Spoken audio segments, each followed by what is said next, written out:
Smackdown Hot Takes, where I take your thoughts, your opinions, your hot takes from the previous episode of Smackdown, Raw, and or PLEs. Let's get going because, well, if we don't, maybe The Rock will come for our souls. All right, so we got Ekmel Abir, The Rock Cody story could turn either into utter trash or into one of the greatest of all times. It's not going to lay in between, but the first step taken today was executed so horribly that might be a very good way to sum it all up. This might be the greatest thing ever, or, oh my god, please stop. And, ooh, where is it gonna be? This is definitely the beginnings of The Rock is now Vince McMahon. The Rock has become Vince McMahon, and he's looking for his corporate champion. Will it be Cody? Will Cody turn to the dark side like The Rock once did, setting up a path to being the greatest of all time? Or will Cody trail his own path like Stone Cold? We shall see. But if this goes sour, what happens then? Because does The Rock just keep pushing? Are we about to embark in the greatest or worst story? I don't know. Could be either way, but what about today, though? He says the first steps were taken horribly. And I will say this, it was a little awkward and a little long. I tend to love really long bloodline / Rock promos when he's a heel, and he was a heel. But I will say that it was a little confusing, the I want your soul. I think for noobs and stuff, he should have been a little more direct. It should have been a little more quick. It should have been quicker and more direct, saying, you know, I want your soul. I want you to join me. I want you to be I want you to be the extension of me in the ring. They should have just flat out laid it out, not just, I want your soul. Because it's like, you know, I mean, we're in WWE where people literally have wanted souls before, so. David Griffin, The Rock is the new Vince McMahon. I can't wait to get to the do-rag. The do-rag Rock era. All right, so Vince was a menace, and after WrestleMania 23, he had his head shaved off, and The Rock already has his head shaved off, so he's halfway there, and he started wearing a do-rag, and he would be like, look at me. Do-rag Vince was a complete menace, and he needed to be... He needed to be stopped on so many levels, and who knows, what if we get to that point? What if The Rock just keeps calling back to old Vince McMahon storylines, and, well, you know, one day maybe he'll wrestle God. That actually happened. Vince McMahon had a match with God. TTJC, I feel like Cody will say no at the Elimination Chamber, but the winner will say yes. Anyone but Cena. I'm iffy on Punk.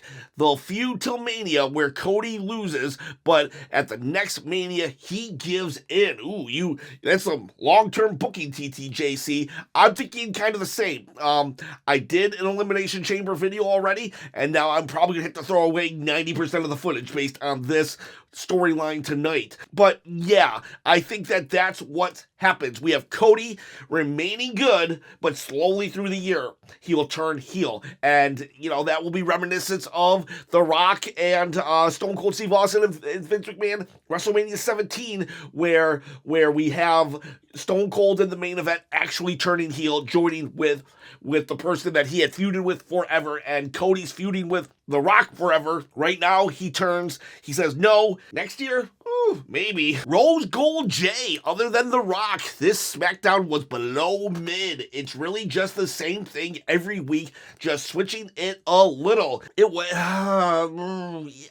I really think the 3 hours is hurting SmackDown. I really do. It definitely has helped people like Pretty Deadly, who I love and adore. It's definitely helping the SmackDown tag team division, which is great. Just 3 hours, it's just too much. 3 hours, and then we got 2.5 hours of Raw. It's just, I feel it's too much. The Road Dogg has signed on to be the lead co-writer of SmackDown, so Triple H has brought in help. I really hope that will solve the issue. And we'll just, Triple H won't be stretched so thin, and he can focus on the bigger storylines, while maybe Road Dogg can focus on filling out the undercard. Moises Fryer, can't wait for the WrestleMania 41 documentary, with Rock telling how not being the heel final boss, just to return as the kinda heel final boss out of nowhere, was always part of the plan, and the plan was all his from the beginning. This is a joke saying, last year they were going to have Roman versus Cody, but then The Rock swoops in and takes the spot. Then they have a documentary where The Rock says, it was all my idea, and it played out exactly how I wanted. So basically, we're kind of making fun of that, saying that, oh yeah, WrestleMania 41, the hype was there. It was great.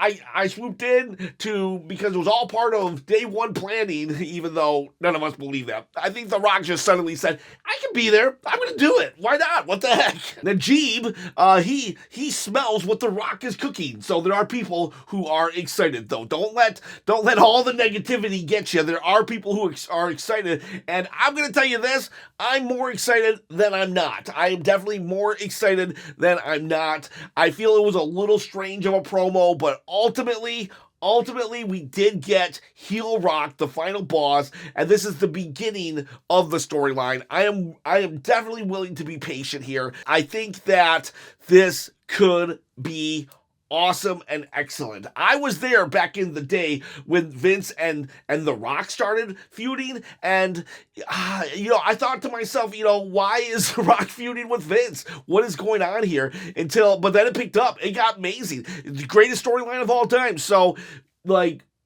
it's just starting off. And if you go to the video I released yesterday, this explains that usually we don't get to see the actual first interaction of the heel trying to persuade the face to turn. We usually get the aftermath. We usually get the moment, when Seth turned on the Shield, we didn't see that conversation of Triple H talking to Seth. But here, we saw the conversation, the first inklings of the conversation of the evil person talking to the face saying, hey, you need to turn. Daniel Kinser, I don't want that. I want your soul. Amazing. Again, people are liking it. What was that, though? I don't want that. The Rock said, I don't want your title. I want your soul. Now, on this channel, I am not giving away my soul, but I will give away this NXT title right here. I also have a Winged Eagle, Smoking Skull, Heavyweight Championship. I have a lot of titles to give away, the $1 Million Belt, and I will literally give one of these titles away to a lucky subscriber. Gotta be a subscriber, and you gotta comment below. So, to sum it up, comment, subscribe, hit the bell notification, and a thumbs up on this video. I'm trying to quit the day job, so when I hit 10,000 subscribers, and every 10,000 after that, I will give away a replica belt, not a toy.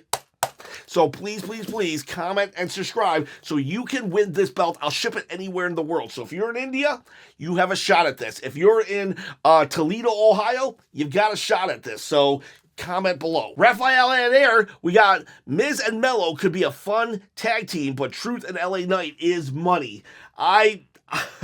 They would be funny. R-Truth will be good with anybody, but I don't think LA Knight's character can be in a tag team for long. But Miz and Mello, I think that's something right there. The final boss return is disappointing in the first half. His theme music lost its aura, but the second half delivered. Now we can only guess what Cody Lander is thinking. That's fair. It went out a little too long. We shouldn't have to say the first half was awesome, the second half wasn't. It's a promo. It should be just one whole thing, but you're right. The first half was disappointing. And then number 3, Kevin Owens invading Sami's home while vlogging is wild. Hands down, Hall of Fame worthy. Yeah, that was wild indeed. When we had an episode of The Rock asking for someone's soul, but Kevin Owens is kind of like stealing the show with what he did, that says something. Kevin Owens, amazing. Acknowledge LWF. What's WWE see in Priest? I think Priest, there's a lot of upside of Priest. I am definitely on the side of they're pushing Priest too hard right now, and the fans are not accepting him, and they got to try something else. Just giving him wins is not necessarily helping him. But he's tall. He's not horrible on the mic. He could be better, but he's not horrible, and he can go, and he can carry wrestlers. He carried Bad Bunny to an awesome match. I do think that Priest has an upside. However, I think WWE is booking him wrong, which leads into the next comment here. Now, Donatello Leonardo, as a big Damian Priest fan, I honestly feel like if I were him, I might refuse to lose my next match. I know that he initially needed to be booked strong after coming over to SmackDown as a featured main event guy, but the crowd is losing a reason to cheer him. He's booked so much stronger than anyone he faces that it's really lacking a strong heel to go up against. The first program with Gunther was really helped him get over, but they didn't capitalize on that by making Judgment Day look like pushovers. Yeah, that was the big problem. When he just steamrolled over Judgment Day, it was like, wait a second, this guy, there's no nothing for him. There's no competition. There's no nothing. This guy's just too great. He's too powerful. The whole Judgment Day storyline after Damian Priest was kicked out completely killed it for me and a lot of other people. That is when I turned on Damian Priest, when he could beat an entire faction single-handedly. And yeah, but last year, when he was the champion, that's when I actually started liking Damian Priest. When he fought Drew McIntyre, Seth Rollins, Jey Uso, that was a really good title reign. So I know he has it in him, but he needs to just eat a loss here and there. Go up against Drew before WrestleMania, eat a loss. It would actually make us connect more with you. Why are we connecting with Drew McIntyre, who only loses, but we're not connecting with Damian Priest, who doesn't even sniff a loss? Tis Mickey, I really wish Kevin vs. Sami was a Mania match. Kevin showing up outside of Sami's house made me audibly gasp. I honestly am more invested in that than a lot of the other stuff. LOL. Yeah, that was a huge moment. And it was even creepier that Kevin Owens didn't just rush in, because they've had some home invasion angles in the past, but it was even creepier that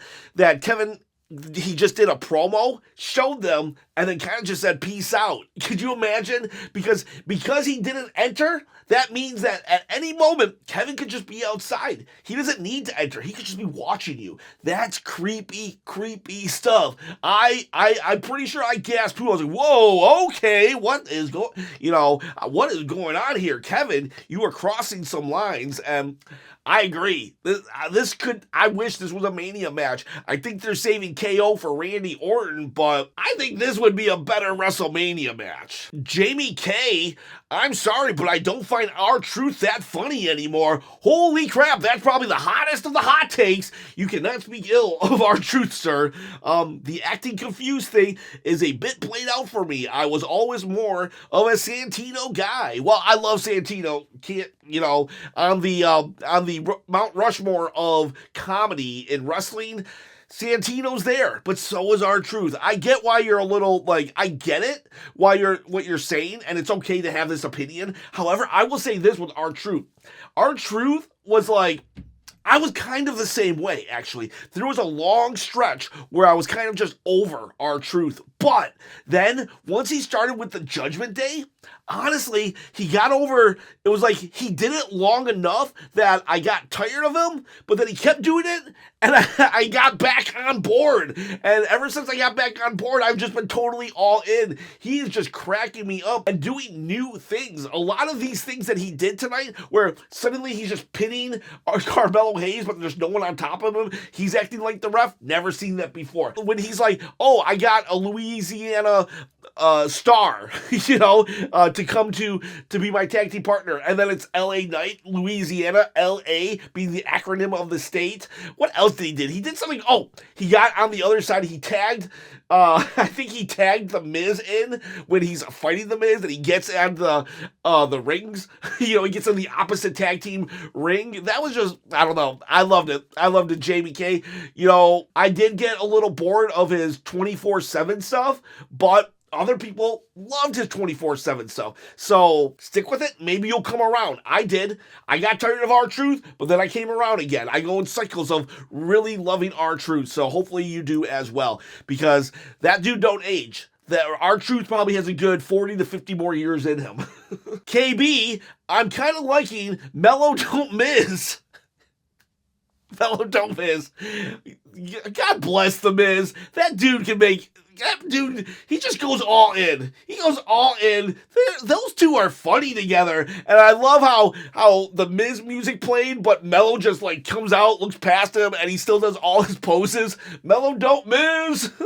Louisiana Night was just too funny. Yep, me and you, KB, we're on the page there. And glad Big Jim beat Drew. We're not on the same page there, though. So we got Louisiana Night together, but not Drew. I'm probably in the minority in that. You are. Well, I don't know if you are. I personally, I did not want Drew McIntyre to lose. I feel he needs to win some. But I will say this. Of anybody who can eat a loss, it's Drew McIntyre. I saw a promo after where he's walking around just all happy, and Byron Saxton goes to him and says, I know you're probably mad. And Drew's like, why would I be mad? Why would he be mad? That was just a fluke. He got the biggest win of his career, and I'm going to Elimination Chamber. And it's just like, he just no-sells a loss, and Drew McIntyre can. So, I don't know. Maybe I need to look at it from Drew McIntyre's standpoint. But KB, I'm happy your guy won, even if mine didn't. I'm happy for you, not for Drew. And KB also says, Nakamura needs to put the fries in the bag. His character was interesting at first, but he lost a lot of luster. Yeah, that's actually, I don't really need to comment there. Put the fries in the bag, Shinsuke. You were so awesome. And then, poof, nothing. You know, why should I care about you anymore, Shinsuke? That sucks because he was really cool. Tejo Alexandri. Solo keeps getting pinned and Jacob Fatu never got a pin. There's consequences to losing. Yeah, you know what? You're not wrong there. Where's these consequences? It's wow. Jacob Fatu always kind of overshadowed Solo, except for a little period. There was a moment where Solo was given the reins and it was like, I got shirts, I got my tickets. That was peak Solo. Ever since then, though, you know, I don't even know if I want to see these two at WrestleMania. It seems like a logical match between these two, but Jacob is just going to destroy Solo. Like, maybe we should have it at Elimination Chamber so Jacob can do something else. But I really feel bad for Solo. The guy held it down last year. It's just Jacob is just Jacob is like the sun, you know, like the sun, and Solo is what? I don't know. The moon? You know, we need the moon. The moon is very important. The moon is what controls the oceans and stuff, the tides. We need that, but we need the sun a little more. And Jacob is, you know, we're in his orbit. We are in his orbit. Anything falls in Jacob's orbit when he's around. And Solo Sikoa, I love you, man. I do love you, Soto, but Jacob, whew. That sucks for Solo Sikoa. I feel bad for him. I think WWE needs to figure out something for Solo Sikoa because when Solo was talking and Jacob just interrupted him, I felt like it was painful. It was painful, and I was embarrassed for Solo. Come at me out. Jacob will end up taking on Solo at Mania. Jacob finishes it with, I'm sorry, Solo. I love you. And then uses the Samoan spike. Ooh. That would be kind of cool. Kind of like reminiscent of when Shawn Michaels did the super kick, I'm sorry, I love you, to Ric Flair. And yeah, that would be a good ending. I can't lie, even though I did just say I don't want him at WrestleMania, but conflicted. I'm conflicted. What else would they do? Probably got to do it at WrestleMania. What else would they do? Millie and Matthew hope Drew doesn't end up at the Andre the Giant Battle Royal this time. They did that to Bobby Lashley at WrestleMania 39. Yeah, that was a travesty when they did it to Bobby Lashley, and who knows? What if they did do it to Drew? God, that would suck. That Andre the Giant Battle Royal had so much potential, and yeah, please don't do that. Please don't. Please have something for Drew McIntyre. Louisiana Night. Have it be Louisiana Night versus Drew McIntyre. Not the Battle Royal. Shazabah Hazan, The Rock tempting Cody into evil makes no sense. He can't offer anything Cody doesn't already have. Cody has the title, the defenses, he's mostly comfortable, he has a light schedule, and he's still over with the crowd. This story would work only if Cody was seriously beginning to struggle. That's a valid point, and he does go on a little further. However, I do need comments to be a little smaller if you want the whole thing read, but I will say this. Yes, you are right. However, once upon a time, The Rock, when he was in the Nation of Domination, he was about to leave the Nation of Domination, become a face, and he was on the upward swing, and then he turned heel and joined Vince McMahon. And you could argue that while yes, Cody does have everything, a lot of people, when they have everything, that's not enough for them. They want more. You can ask a rich person, how much money do you need? And they'll say, I need $1,000 more. There's never a cap. Human beings, we never have enough. And The Rock is playing on that. He's saying, hey, you can be a champion like Jinder Mahal. No shade to Jinder. I love Jinder. Don't hinder Jinder. Or you could be on the Mount Rushmore with The Rock and Hogan and Roman Reigns. So I think he's offering him legacy more so than just, money. He's offering him a spot in history to be immortal. And that, that is appealing, especially to someone who does have it all. Cam Nami, Solo versus Jacob at WrestleMania. Yeah, I could see it. Also, I think Cody could use an adult when The Rock is around. Yeah. Cody needs an adult. That's funny. Yeah, The Rock does push Cody around a lot. He comes in there and he just messes with Cody's head. that is funny. We got Cheong, the Homelander Cody crash out is gonna hit hard. If The Rock does turn Cody, if The Rock turns Cody, then Cody, I've seen evil Cody before. Evil Cody, he's a menace. Be careful what we wish for, because evil Cody's gonna torch everything. So we got then Daniel Puma is the final boss. The devil, baby, definitely had devil vibes.